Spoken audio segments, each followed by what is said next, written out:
Today I want to talk about common mistakes beginner kayakers make in tournaments. We all make them. Mistakes happen, things happen. It's just like kind of a list I've compiled with talking to other people that have been penalized for making these errors. I've made these errors. Probably the majority of us have made some error at some point or another. Talking to tournament directors too. They all have them. The first one is not wearing the life jacket correctly. So when you take your picture, a lot of times your life jacket will show up, and if it's not zipped up all the way, they can disqualify you or disqualify that fish. I don't know which action they usually take, but it depends on the league. Each league has its own standard for how they punish you for that. So just always do a double check. You know what I mean? You throw your life jacket on, zip it up, buckle it up, do what you got to do. Make sure it's snug and tight and just worn correctly. It's supposed to save you in case of an event happens. I mean, it's better safe than sorry. Most would say anyway, huh? Yeah, and then so after you take your picture, just make sure, double check your picture, make sure your life jacket's worn correctly. Kind of a double check thing. It's something that gets overlooked pretty easy. I mean, it's a life jacket, you set it and forget it, kind of an ordeal. I've even seen people forget it at the launch and get reminded as they're fishing, like, oh, like they find out, I'm going to take a picture, they, oh man, I forgot my life jacket, they go back and get it. Another one's an unidentifiable identifier. Like, so you got to position the sun in a way to where it doesn't glare off your identifier card. If you can't read the numbers or your name, it won't count. And that happens quite often too. It's kind of just one of those things, man. Even in the shadows too, if you're in the shadow of the sun, sometimes you can't read it. So it's always just, double check. Make sure your identifier is legible, readable, sun's in a good enough spot, there's no glare, not in too much shadow. And make sure you get the right code. And that happens too on these identifiers is you might get a little case of dyslexia or something, write down the wrong number or letter, depending on how the code is. You know what I mean? It's always the little things. It's the little things that'll get you. So always make sure you have your correct identifier. Your identifiers can be visible in the picture. A lot of times the directors will zoom in, so don't worry too much about that. It's also a good idea to bring extra identifiers with you, just in case one gets wet, then becomes unlegible. Just carry one on you. I always put a couple in my life jacket pocket just to make sure. And write them in Sharpie. It stands out a little bit more than pen or pencil. Well, don't use pencil. Use a pen, but definitely Sharpie's the best bet. And the third thing people forget is turning the locations on for their pictures when they submit them to their tournament directors through TourneyX.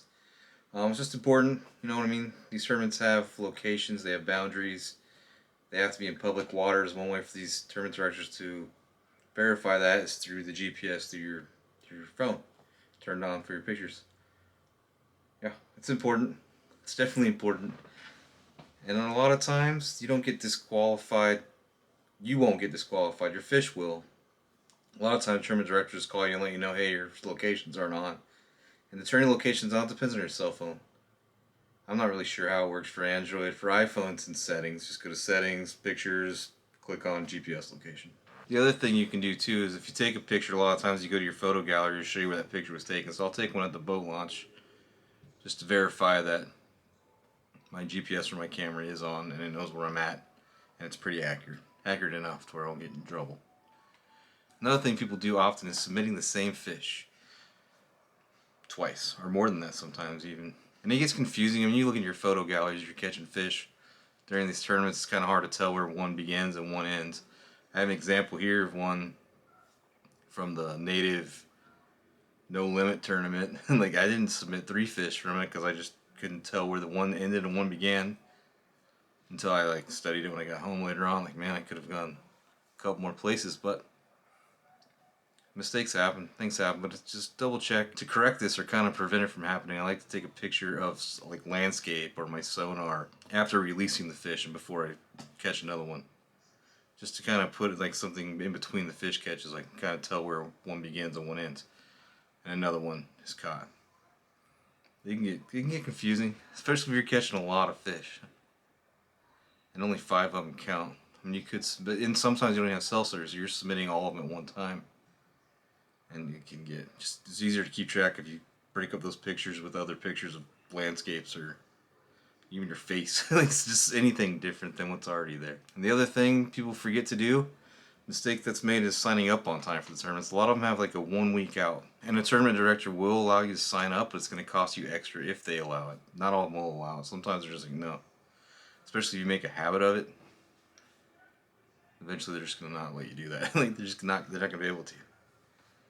Because it's important for them to get all the information who's going to be there for the sponsors and stuff, because there's giveaways and prizes and there's money being given, so it's just better for the tournament director to know ahead of time who's going to be there, who's not going to be there, how many people are going to be there. Just things like that. The logistics of it all. It just makes everyone's time easier knowing. And yeah, the majority of these mistakes are made during the photo portion. The rest of it's basically the honor system, which do the right thing. Just do it. Right? There's no point in cheating. You're just catching fish. It's not the most difficult thing in the world. It's difficult to win, but it's not hard to catch fish. Just do what you can do. And just make a habit of double checking your photos before submitting them. Because like I said, that's where the majority of your mistakes are going to be made. And make sure you follow the rules and use the correct catch boards. A lot of the catch boards will be checked before. Check boards will always be checked before the tournaments. Well, mostly. I've never been to one lately that wasn't checked before we started fishing. And it's the little things that'll cost you inches, which could cost you money, you know? Even a win sometimes. I've seen that too. I've seen the identifier, like from the sun glare. I've seen that cost somebody a tournament. I've also seen a doubly submitted fish cost somebody a tournament. I've seen all these things cost people a tournament. There's other mistakes that are made too, like casting or starting lines in, starting before the lines in time. But these are just the common ones that I hear most often about. And the life jacket one, I think like a couple years ago, it was all over the internet. But yeah, just be aware. It's the little things. Attention to detail will save you for sure. But yeah, just have fun, pay attention. Double check all the photos before you submit them. Just to make sure, just check your life jacket. The identifier is readable, the fish's mouth is closed, your hands aren't under the gill plate, tail's good. Just the photo. The photo's the most important part. And the release, obviously, keep the fish alive. But that's it. Let me know if you have any questions, comments, anything else to talk about. I'm down.